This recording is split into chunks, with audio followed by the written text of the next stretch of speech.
হরমনপ্রীত কৌর যে ক্যাচটা নিলেন সেটা কোনো ক্যাচ নয়। 2000 বছরের গ্লানির টুটি মুঠোয় ভরে ডিপ কভারের দিকে দৌড় দিলেন।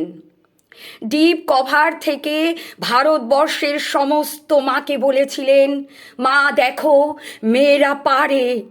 মা, তোমাকে একদিন ক্রিকেট মাঠ থেকে তাড়িয়ে দিয়েছিলেন পাড়ার ছেলেরা, বলেছিল যা উঠোনে বসে পুতুল খেল। মা, আমি সেই উঠোন থেকে উঠে এসেছি আর একটা উঠোনে। মধ্যরাতে ঘরে ঘরে 60 কোটি চোখ তাকিয়ে আছে যে উঠোনের দিকে, সেই নবী মুম্বাইয়ের ভরা স্টেডিয়াম থেকে বলছি, মেয়েরা পারে। 3 স্পিনার, রাধা যাদব, দীপ্তি শর্মা, শ্রীচরণী, কই তাদের কানের দুল? কোথায় গেল লিপস্টিক? যে কানের দুল দেখে রবি শাস্ত্রীরা কমেন্ট্রি বক্স থেকে মেয়েদের চিনে নিতেন কে ভালো, কে আরও ভালো। দর দর করে ঘামছে মেয়েগুলো, দৌড়চ্ছে বাউন্ডারির দিকে, ছুটন্ত বলের দিকে, বল নয় নিজের দুরন্ত আত্মার দিকে। ঘামে ভেজা মেয়েদের মুখ যে এত সুন্দর হতে পারে সে আমি কখনো ভাবিনি।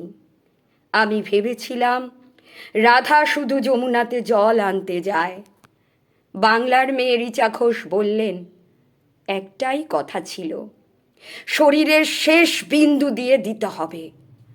সৌরভ যা পারেননি, রিচা সেই বিশ্বকাপ হাতে ধরলেন। 22 রাত না ঘুমিয়ে যে মেয়েটা মাঠে নেমেছিল সে আরও 22 রাত জাগতে পারবে। স্বপ্ন কাকে বলে? যা আমরা ঘুমিয়ে দেখি? না না না, স্বপ্ন বলে তাকে যা আজীবন ঘুমোতে দেয় না। গত 50 বছরে যত ভ্রূণ হত্যা হয়েছে তারা আজ বলছে, আমাদের একটা মাঠ দাও, আমাদের একটা বল দাও, আমাদের একটা ব্যাট দাও, আমাদের মেরে ফেলো না, আমরাও পারি। ঘরে ঘরে, পাড়ায় পাড়ায়, রাস্তায় রাস্তায়, মেট্রো রেলে, এরোপ্লেনে, ভাবা অ্যাটমিকে, নাসায়, বুকার প্রাইজে, ক্ষেপণাস্ত্রে, প্রতিটি নক্ষত্র জয়ে প্রতিটা কন্যা ভ্রূণ উঠে দাঁড়িয়ে বলছে, কি বলছে? মেয়েরা কি বলছে?